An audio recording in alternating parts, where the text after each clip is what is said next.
Hello everybody, I'm Mark Vines, aka Domino's from Armageddon.com. I'm really happy to say we're here with Nick from Terror. Yeah, thanks for having me. Yeah, no problem. Cool. Not wasting any time then, straight into it. Generic question, the latest album, Total Retaliation, came out this year, which is a really strong album. It's classic Terror, if you like. There's no frills, as it were. Or not with an F anyway. But yeah, how do you compare it to the last album?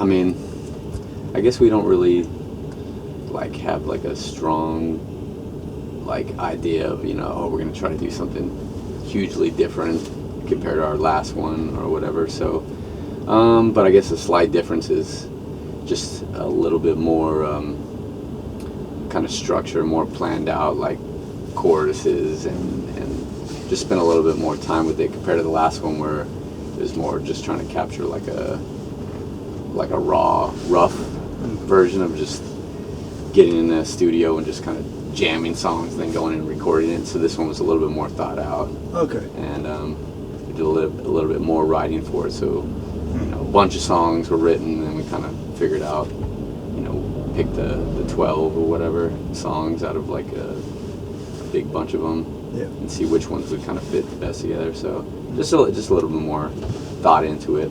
Okay, cool. Yeah.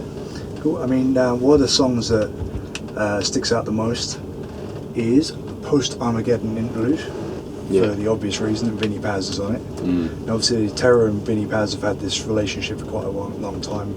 And I first heard Terror from listening to Jedi Mind Tricks. There was the Terror remix of Heavy Metal Kings, which is better than the proper beat, I thought. But so how far back does the relationship with Vinnie go? And I can't remember exactly when it was, but it was right around when we did that track with them, because he had hit us up about possibly doing a collaboration for that, and we'd never met him before, but we'd seen some of his videos. He had a Terror shirt on in some of his music videos, and it's funny because it was he's wearing our shirt, but it was obviously something that we hadn't made, so I guess he had made a custom tall tee, big shirt with one of our designs on it, which was cool. So yeah, he just he reached out about doing a collaboration on the song that they were doing on, and it was kind of just an instant,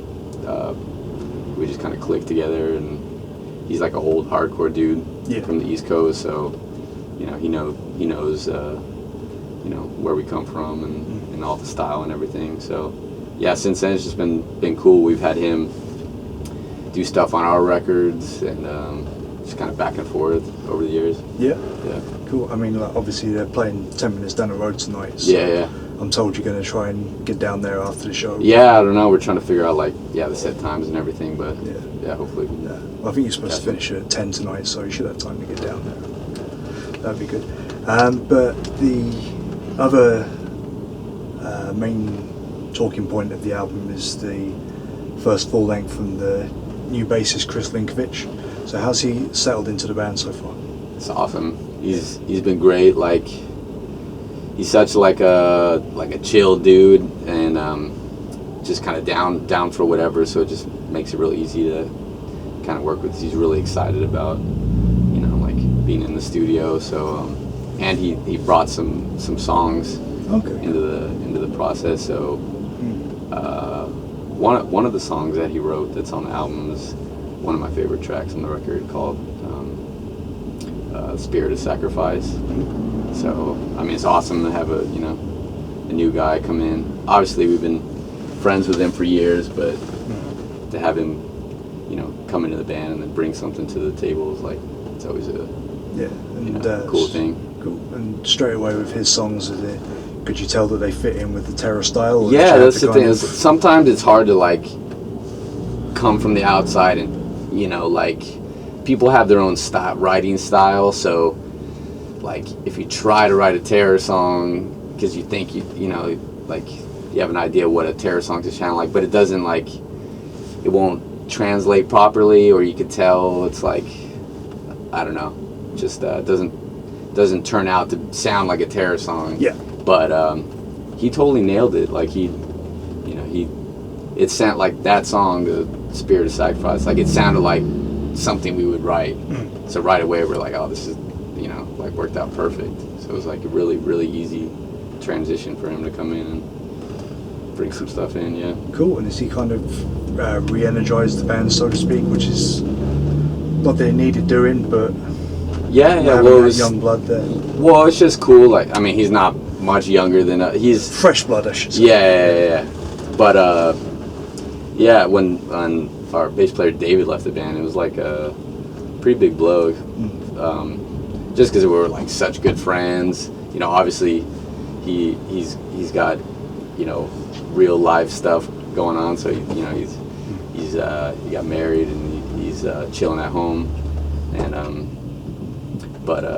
yeah, it was like, all right, well, what are we gonna do without David? You know, and Chris is like, you know, not that he's filled David's spot, but he's just like totally like brought like a, you know, just a cool new vibe to the band. So cool.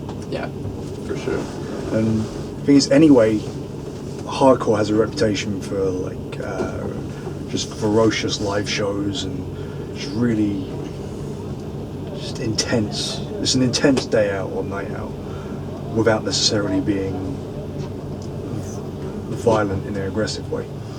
And yet, out of all this history and bands and everything, Terror seems to have one of the most fearsome reputations out of any hardcore band ever, from a live setting.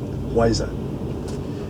Yeah, you mean like violent? No, I mean Terror live has this, like, people are like, oh, fucking Terror is one of the best hardcore bands you can see. Well, I think for us, that's what it's always been about. You know, like, you know, the records are always cool, but it's if you can't like capture that same energy in the live show, then it's, you know, it just doesn't do the songs any justice. So I think we always like think about what the show, you know, with writing music, and it's always revolved around the show, what the show is going to be like.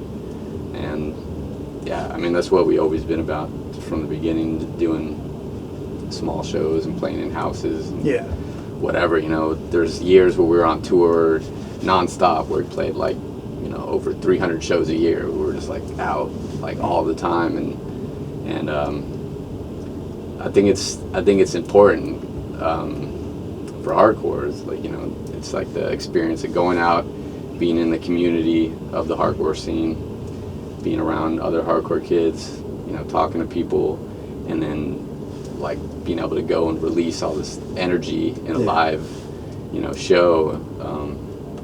I think it's important. That's the way it should be. So yeah, I mean, that's we've always kind of revolved our band around is a live show for sure. Yeah, and you're I'll say lucky. You're clearly talented in the way that you're able to translate it from small club shows to like a big festival. I mean, I saw you at Grass Pop in 2011. That was the only time I saw you. And obviously, even in the tents, there's still a few thousand people in there, and it was insane enough in that. So I'm really looking forward to seeing what it's going to be like in the underworld tonight, because that's just... Yeah, I would say this is probably more of like an ideal show for us. We played the underworld probably 20 times or something like that, and the shows here are always like super sick. It's always good when like people from the crowd can get up on the stage, you know, grab the mic from Scott. You know, they could like really feel like they're a part of, you know, with, you know, a part of it with the band, whatever, get wild, fucking jump into the drum set, whatever, you know. It's like, I think that for us is a more ideal show. It was definitely a weird thing, like when we started playing some bigger shows or festivals, whatever, where we were playing this big crowd, is how to like translate the energy of like a small club show to like this massive stage. And I think Scott does a really good job. I mean, just being able to interact with any crowd, if it's, you know, people, 5,000 people that are 30 feet away from us behind a barricade, or if they're like right in his face, you know, like in a small club. So yeah, he does a really good job with. I mean, even the Grass Pop, he's trying to get people to come over the barrier. And I think it was Well, he's good at convincing people to like do crazy shit, you know. Yeah, but it was funny because I saw some other like hardcore and crossover bands that weekend playing the same stage, and it just didn't work at all. Well, not at all, but it didn't translate. Like, for example, DRI was one. I love DRI, but it didn't work as well on the main stage. Whereas Terror were able to make such a large space feel claustrophobic. Well, I think we take it on as a challenge. You know, it's like, you know, we don't get up there and be like, oh, this is cool, we're playing in front of all these people. It's like, all right, well, how can we like make this just as sick as like the show we played the night before in front of 200 people, and you know, and just to try to capture that energy. So every time we do a show like that, it's like a challenge that we're trying to like, you know, conquer or whatever. Cool. I was speaking with Freddie Madball the other day about hardcore in the US and Europe, and obviously he gives the edge to New York, at least in America. But he was saying that in mainland Europe now, especially Germany, hardcore is probably bigger than it is in the US because of like a festival culture and things like that. Would you agree with that? Yeah, I mean it's just a different dynamic, you know. It's like everywhere we go is just a little bit different, as far as like the bands or what styles are more popular, or the amount of people that come to the shows. I think in Germany, like hardcore is like, it's a little bit more, I don't know if it's totally mainstream, but it's like it dips into like more mainstream culture than like where in the States it's like, it's really like this, you know, kind of counterculture, like more underground thing. So I think, not that saying either way is a better way, but just different. It just seems like in Europe and in Germany especially, you have like you know, just the style is like exposed to like more people, so you get more people at the shows, and so I mean, again, when I saw you, I mean, playing that same day was Creator and Opeth and all these bands, Scorpions, and everywhere I went it was Terror and Sick of It All shirts and things like that. It was pretty shocking in a way, but I mean, it's definitely it's cool, you know. It's like that you can like play with all these different bands, and you know, people are there to see Sick of It All and to see like Slayer all at the same time, you know. So it's not so like segregated as far as like all the different little scenes, you know. So it's more like that in the States.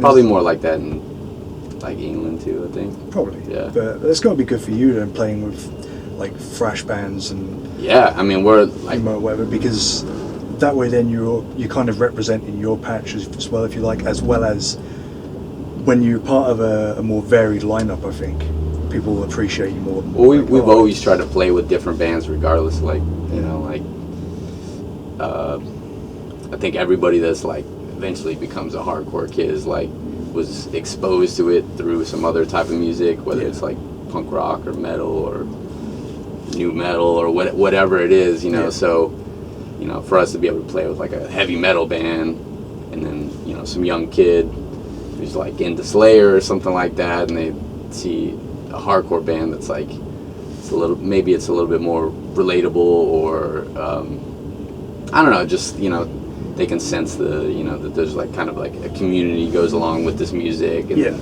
exposes them to the hardcore scene, and you know, then 5 years later they're like full on hardcore kid, you know, rather than little like metalhead, which is, you know, nothing wrong with that either.